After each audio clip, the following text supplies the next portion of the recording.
This video is brought to you by Squarespace, helping you make beautiful websites quickly and easily.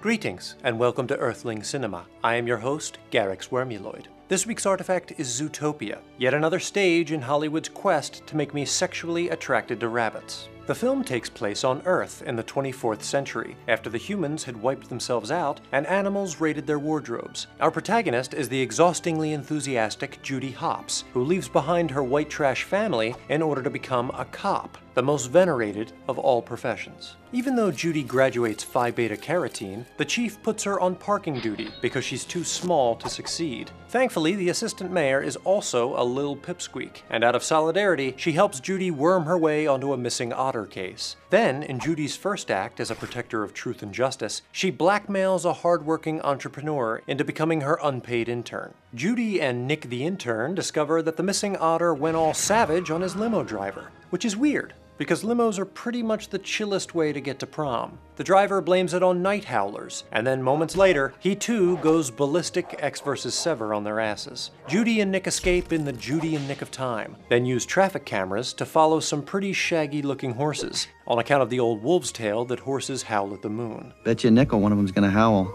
And there it is. Lo and behold, they find the otter and a bunch of other missing predators, still straight actin' the fool.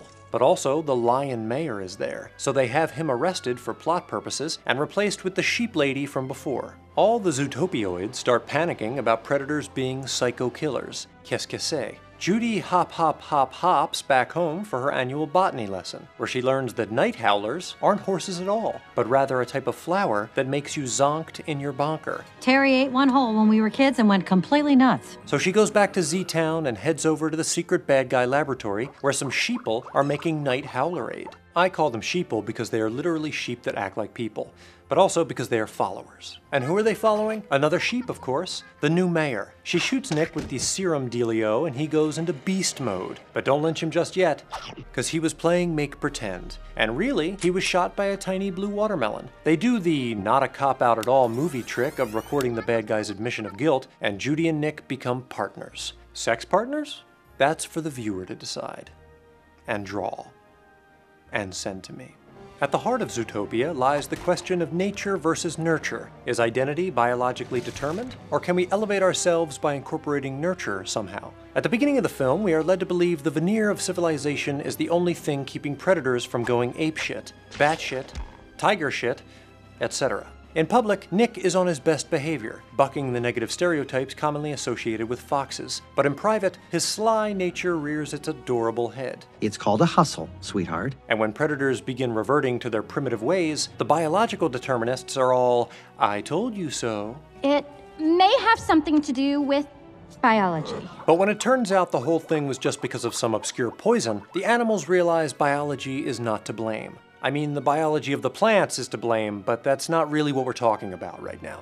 The film illustrates the fallacy of relying on prejudice by inverting all its previously established stereotypes. Judy's fox bully from childhood is now a pacifist pastry chef. Flash, the slow sloth from all the trailers, is a speed demon drag racer. The dumb bunny solves the case, and the sly fox gets an honest job.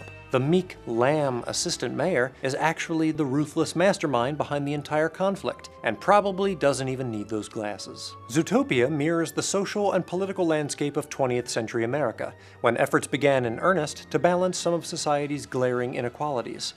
Sort of. The Mammal Inclusion Initiative is similar to various Earthling diversity and affirmative action programs designed to level the playing field for underserved minorities, and in the case of women, majorities. The parallels are accentuated by the use of language associated with the PC movement. Sir, I'm not just some token bunny. Not to be confused with the Mac movement, which was a sleeker but more expensive movement. And just like in 20th century America, the citizens of Zootopia are able to fix all their social ills just by trying hard and being optimistic. I implore you, try. Easy peasy, lemon sneezy. God bless you. Peace and tranquility for the entire animal kingdom. Not counting reptiles and amphibians and fish and birds and insects. They're all dead, I guess. Boy, for a movie about inclusion, they sure do go out of their way to ignore all the freaks and uggos.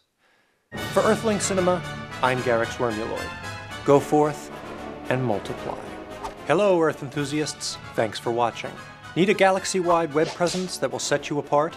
There's no better way to do it than with a website made with Squarespace.